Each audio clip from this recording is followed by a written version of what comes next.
Tub क्लीनसाठी जी LGची स्कॅलोगो ही powder आहे ती आता मी तुम्हाला वापरून दाखवते। तर अशा पद्धतीचं हे सॅशे आहे आणि ह्या सॅशेवरती मागच्या साईडला इन्स्ट्रक्शन दिलेलं असतं की कसं वापरायचं आणि कुठल्या कंटेनरमध्ये हे सॅशे जे आहे पावडर ती ओतायची आहे। टब क्लीन करण्यासाठी मी मशीन पुन्हा ऑन केलेलं आहे आणि आता हे सॅशे जे आहे ते आपण कपडे धुण्यासाठी जे लिक्विड ज्या कंटेनरमध्ये घालतो त्याच कंटेनरमध्ये हे सॅशे आपल्याला घालायचं आहे। अगदी मिठासारखी किंवा स्फटिक जे असतात बारीक तशी ही पावडर आहे। तुमच्याकडे ही वॉशिंग मशीन असेल तर तुम्ही नक्की ही 1.5 महिन्यातून किंवा 1 महिन्यातून प्रोसेस करा, कारण मी जे बघितलं आहे की जे अशी ही टब क्लीन करत नाहीत ते कपडे धुताना त्यांना मग प्रॉब्लेम असतो की कपडे हे धुवून निघाले की आकसल्यासारखे होतात, त्याचे धागे ओढल्यासारखे होतात। त्यामुळे ही खूप महत्त्वाची प्रोसेस आहे। ह्याच्यामुळे आपलं मशीन ही चांगलं राहणार आहे आणि आपले कपडेही चांगले राहणार आहेत। त्यामुळे मी ही 1 किंवा 1.5 महिन्यातून प्रोसेस करतेच।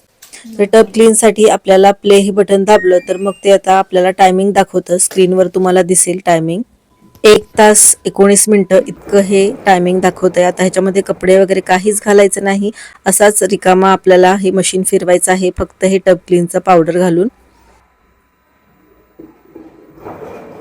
हे बघा आपली मशीन अगदी स्वच्छ धुतली जात आहे। टब क्लीन झाल्यानंतर आपल्याला रिन्स अँड स्पिन हे ऑप्शन प्ले करायचं आहे। त्याच्यामध्ये थोडंसं आपल्याला लिक्विड घालायचं आहे।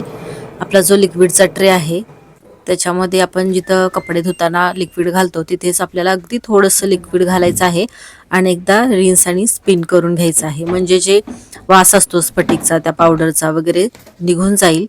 रिन्स आणि स्पिन करण्यासाठी आपल्याला 23 मिनिटं इतका वेळ लागतो। ही मशीन फुल्ली ऑटोमॅटिक असल्यामुळे आपले कपडे जर धुवून झाले तर ती मशीन आपोआप बंद होते, मग आपल्या सवडीने जरी कपडे त्यातून काढून घेतले तरी चालतं, काहीही प्रॉब्लेम त्याला येत नाही। व्हिडिओ आवडला असेल तर लाईक करा आणि कमेंट सुद्धा करा। तुमच्या कमेंटमुळे मला असेच नवनवीन व्हिडिओ बनवण्यासाठी प्रेरणा मिळते आणि चॅनलवरती नवीन असाल तर चॅनलला सबस्क्राईब जरूर करा।